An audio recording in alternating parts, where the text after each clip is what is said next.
As Trump and the Republicans keep on winning, Democrats are trying to establish a bigger tent with the likes of controversial individuals like Hassan Piker. And Bernie says that he wants to bring this guy in, despite the fact that Piker said that America deserved a 9/11. Oh my goodness. I mean, that guy's also hosted Houthi terrorists on his podcast, so that's quite odd. So let's see what Bernie has to say.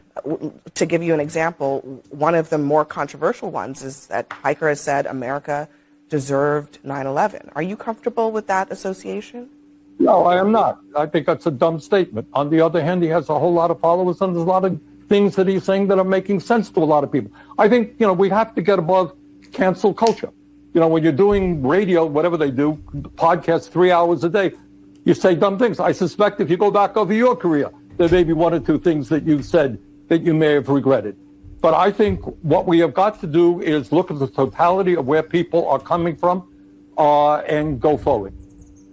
So when someone like James Carville says he doesn't want to be in the same political party as Hassan Piker, which one are you going to take?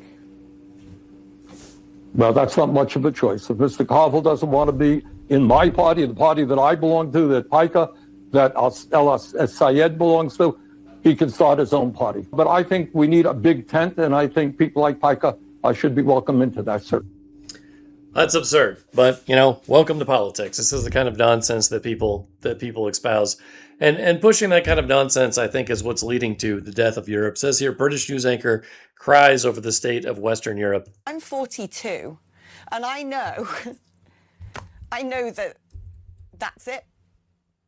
That my country, my continent, my civilization, my freedoms, my way of life, my safety, my ability to walk around the streets where I grew up freely, I know it's over.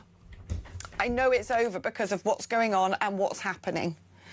And we're watching it in real time, and this is war, and this is being conducted by hostile states, and I cannot wrap my head around how we have a government, and frankly successive governments, not just in the United Kingdom, but across the West, of the left wing particularly, who, for some reason that I just cannot fathom, at the very least, are turning a blind eye to this.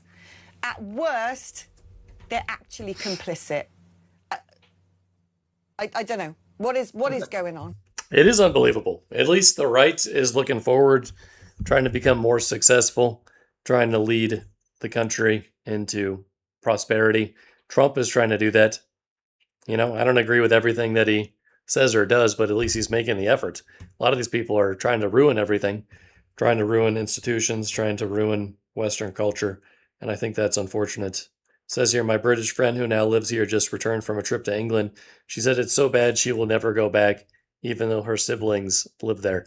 And then Trump is out here, saying the fake news media is distracting people from massive successes, right? Says manufacturing is booming. Factory activity just hit its fastest pace in more than 4 years, far exceeding expectations. New orders have expanded for 7 straight months. American manufacturing is back. The stock market is at an all-time high and setting record after record because investors know America is winning, right? Europe is not winning. It says here American exports are on fire. U.S. goods exports have now topped $200 billion for the 5th consecutive month, and we were on pace for nearly $2.5 trillion in goods exports this year. Numbers nobody thought possible just 2 years ago. The fake news and Democrats are doing everything they can to distract people's thoughts from these massive successes, but it's getting harder and harder for them to do. With trillions of dollars of new investment pouring into the United States and more factories, more construction, more high-paying jobs on the way, the results are impossible to hide. This is the golden age of America, and we're just getting started. We're already achieving heights that nobody thought possible, and the biggest victories are still ahead from President Donald Trump. Yeah, I mean, the U.S. is exceeding expectations while Europe is falling further and further behind. We make 85% more than the average European right now, right? England, that we just discussed, they are poorer than America's poorest state, and they're falling further behind. Spain is falling further behind as America continues to succeed. So Europe needs to get its act together so that it doesn't collapse entirely. Needs to get immigration under control. I think most of us are probably pro-immigration, but not so much illegal immigration, right?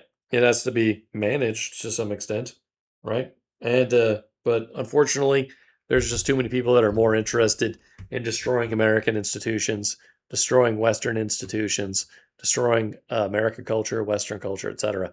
So hopefully the West will turn things around. Hopefully Europe will see, especially after this recent World Cup, that the United States is absolutely moving way beyond them. We're going to be twice their income, probably within 5 years. We're going to have where the average American is going to make twice as much. We live in bigger houses. We have more appliances. We just have a lot of benefits they don't have. Anyways, thanks for watching. Like, share, comment. Have a fantastic day.